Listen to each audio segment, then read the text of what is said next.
নমস্কার। খোলা মনের খোলা চিঠি সিরিজের প্রথম পর্বে আপনাদেরকে স্বাগত জানাই।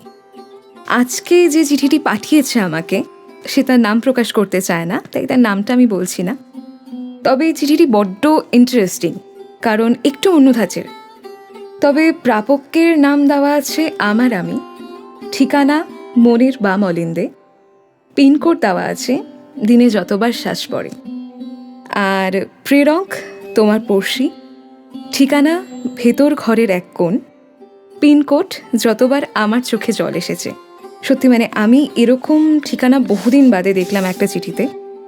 আমি একটু নার্ভাস এবং সাথে এক্সাইটেডও যে চিঠির ভেতরে কি আছে। তো যাই হোক, দেখি সে কি লিখেছে চিঠিতে। প্রিয় আমার আমি, জীবনে চলার পথে কত মানুষকে হারিয়েছি, আবার কত মানুষ সারা জীবনের মতো জুড়ে গেছে জীবনের সাথে। কিন্তু যে আমাকে এক মুহূর্তের জন্যও ছেড়ে যাওয়ার কথা ভাবেনি, সে হলো তুই। জানিস, জীবনের এক ধাপ ফেলতে গেলেই সবার আগে তোর কথা মনে পড়ে।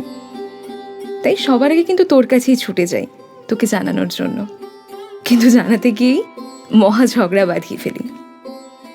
তবে আমার প্রতিটা লড়াইয়ের শেষে তুই কি করে প্রতিবার জিতে যাস বলতো? মাঝে মাঝে তো মনে হয় যে তুই আমার থেকে অনেক বেশি আমার মনটাকে বুঝিস। আমার মনের গভীরে থাকা সেই প্রত্যেকটা কথা, যার খোঁজ আমি হয়তো রাখতে পারি না, তার খোঁজটা একমাত্র তোর কাছেই থাকে।